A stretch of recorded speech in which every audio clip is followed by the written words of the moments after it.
The violation notice was taped to my front door when I returned from my morning run. Bright orange paper, impossible to miss, with the Pinewood Hollow HOA logo emblazoned across the top like a badge of authority. Violation notice. Unauthorized exterior paint color. Fine, $200. Compliance required within 14 days. I stared at my house. The same soft gray it had been when I bought it 6 months ago. The same soft gray as half the houses on Elderbury Lane. Welcome to the neighborhood, I thought, crumpling the notice. My name is Sarah Chen. I'm 38 years old, and I spent 12 years as a defense attorney before burning out and switching to contract law. I bought this house in Pinewood Hollow because it was quiet, affordable, and far enough from the city to feel like an escape. The HOA seemed like a minor annoyance at worst. I was wrong. I called the number on the notice. A woman answered on the third ring. Pinewood Hollow HOA, Jennifer speaking. Hi, Jennifer. This is Sarah Chen at 342 Elderbury Lane. I received a violation. Notice about my paint color, but my house hasn't been painted. It's the same color as when I moved in. One moment. I heard keyboard clicks. Oh yes, Ms. Chen. President Lockhart personally flagged your property. The color is too dark. It needs to be lightened by at least 2 shades. But it matches other houses. I'm just reading what's in the system, ma'am. Will you be paying the fine today or contesting it? I'll be contesting it. You'll need to attend the next board meeting, first Tuesday of next month. Have a great day. The line went dead. I pulled up the HOA bylaws online. Exterior paint colors had to be within the approved palette, but the palette wasn't defined anywhere. Convenient. 2 weeks later, another notice appeared. This time, my excessive window treatments were blocking too much natural light from the street view, creating visual darkness that decreased neighborhood appeal. I had standard white blinds, closed at night, like a normal person. The third notice cited my car, a 10-year-old Honda Civic, for being visibly aged and detrimental to property values. I was instructed to park it in my garage or face daily fines. My garage was full of moving boxes I hadn't unpacked yet, but more importantly, this was insane. I decided to attend that board meeting. The community clubhouse was surprisingly crowded, maybe 40 residents scattered across folding chairs. At the front table sat the board, President Richard Lockhart, Vice President Patricia Morrison, Treasurer Kevin Bradshaw, and Secretary Linda Yamamoto. Richard Lockhart looked like Central Casting's idea of a petty tyrant, late 50s, expensive polo shirt, silver hair gelled into submission. He ran the meeting like a corporate presentation, complete with PowerPoint slides about maintaining Pinewood Hollow's prestigious reputation. Next item, Richard announced. Ongoing compliance issues.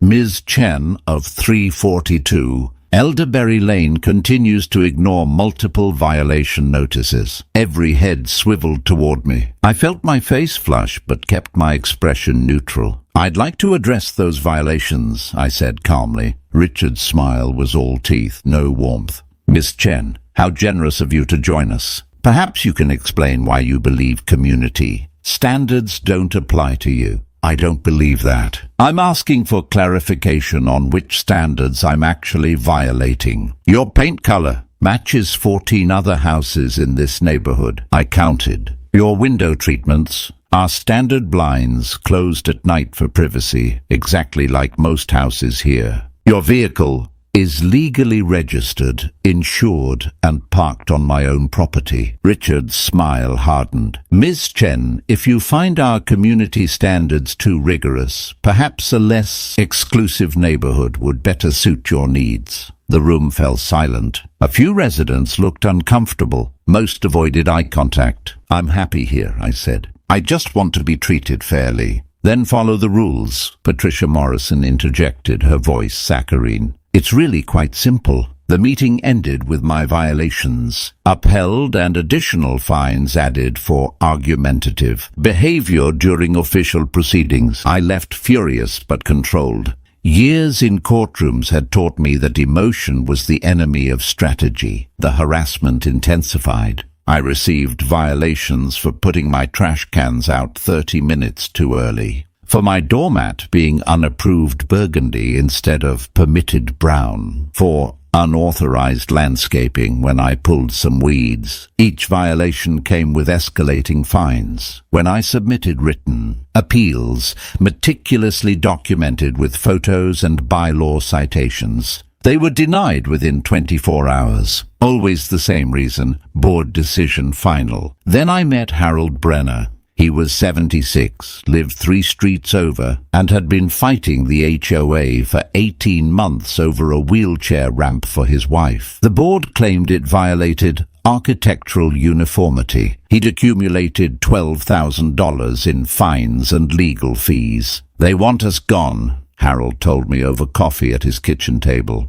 His wife, Margaret, sat in her wheelchair nearby, eyes tired. "We've lived here 23 years, raised our kids here. But we can't afford these fines, and we can't sell with a lien on the property. I don't know what else to do." I looked at Margaret's exhausted face and Harold's defeated posture and felt something shift inside me. "Let me look into this," I said. That night I started digging. My legal background gave me advantages most homeowners didn't have. I knew how to request documents, interpret bylaws, and spot inconsistencies. I started with the basics: incorporation documents, meeting minutes, financial statements. The financial statements should have been available to all members. When I formally requested them, Jennifer cheerfully informed me I needed board approval. "That's incorrect," I said. State statute 3833.3/209 requires HOAs to provide financial records to members within 10 business days of request. No board approval necessary. I'll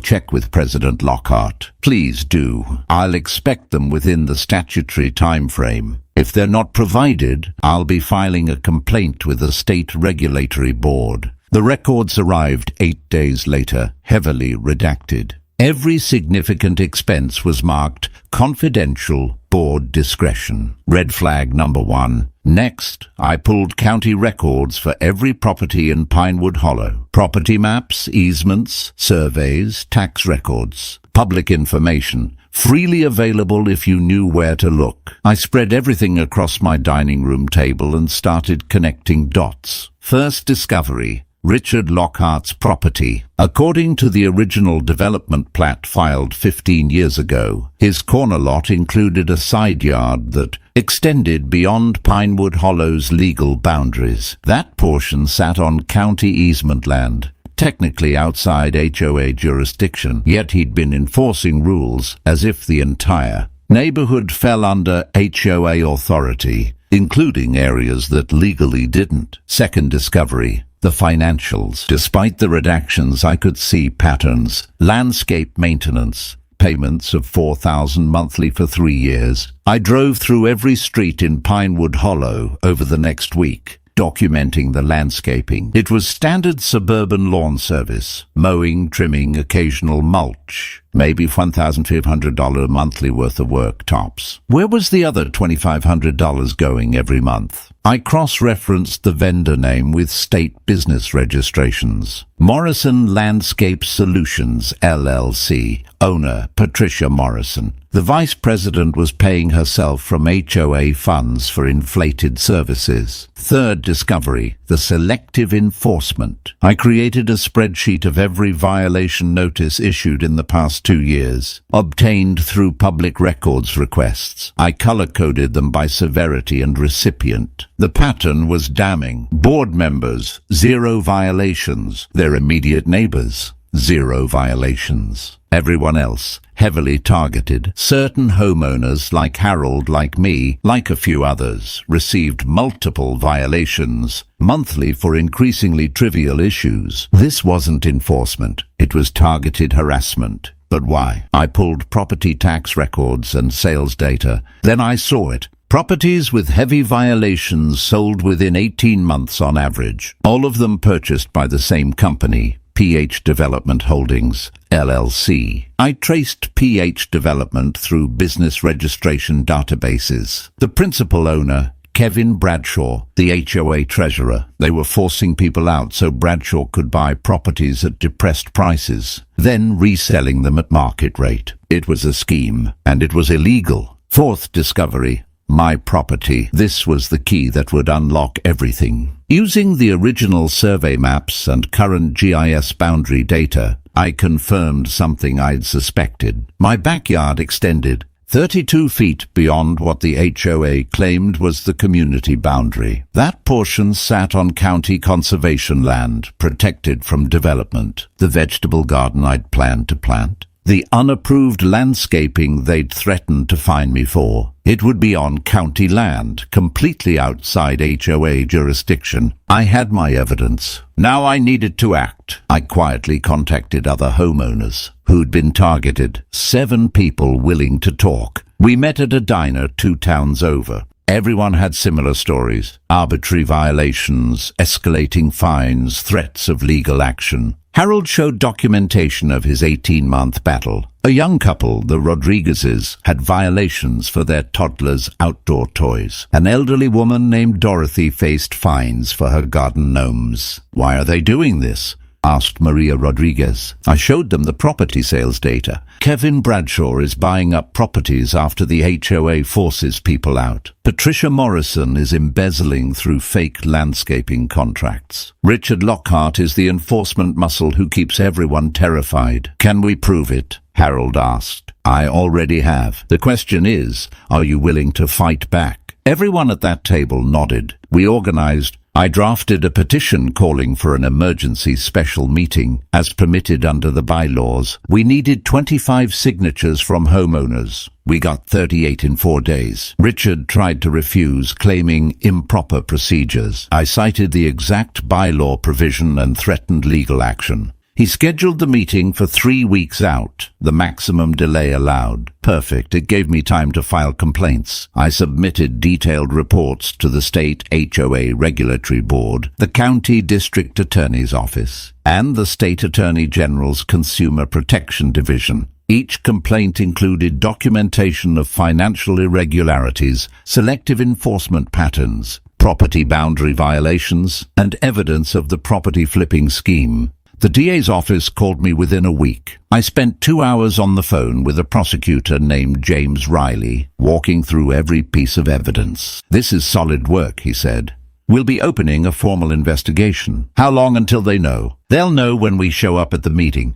I'd like to attend if that's acceptable." "Very acceptable." 2 days before the meeting, Richard called me. "Sarah, I think we've gotten off on the wrong foot." His voice dripped with false friendliness. "The board is willing to dismiss all your fines and violations if you withdraw this ridiculous meeting petition." "What about Harold Brenner, the Rodriguezes? Dorothy Martinez?" Silence. "That's what I thought," I said. "See you at the meeting, Richard." "You're making a mistake. You have no idea who you're dealing with." "Actually, I know exactly who I'm dealing with. A petty tyrant who's been running a criminal enterprise, disguised as an HOA. The question is whether you know who you're dealing with." I hung up before he could respond. The night of the meeting, the clubhouse was packed beyond capacity. Every seat filled, people standing along walls, overflowing into the hallway. Word had spread through the neighborhood like wildfire. Richard sat at the head table, flanked by Patricia, Kevin, and Linda. They looked confident. They had no idea what was coming. "This special meeting was called under questionable circumstances," Richard began, "but we'll honor the request. Ms. Chen, you have 15 minutes. I'll need longer than that." I stood, connecting my laptop to the projector. I have quite a bit to share. The screen behind the board lit up with my first slide, an overlay of property maps. Let's start with jurisdiction. This is President Lockhart's property. I highlighted the boundary discrepancy. Notice that his eastern side yard extends onto county easement land. The HOA has no legal authority over that portion of his property or any property extending beyond these boundaries. Murmurs rippled through the crowd. "Richard, you've been enforcing rules in areas where the HOA has no jurisdiction. That's fraudulent representation of authority." Richard's face reddened. "That survey is outdated. It's the legal boundary of record, verified by the county surveyor's office 2 weeks ago. I have the updated documentation right here." I advanced to the next slide, financial records. "Now let's discuss money. The HOA pays Morrison Landscape Solutions $4,000 monthly on $44,000 over 3 years. For context, industry standard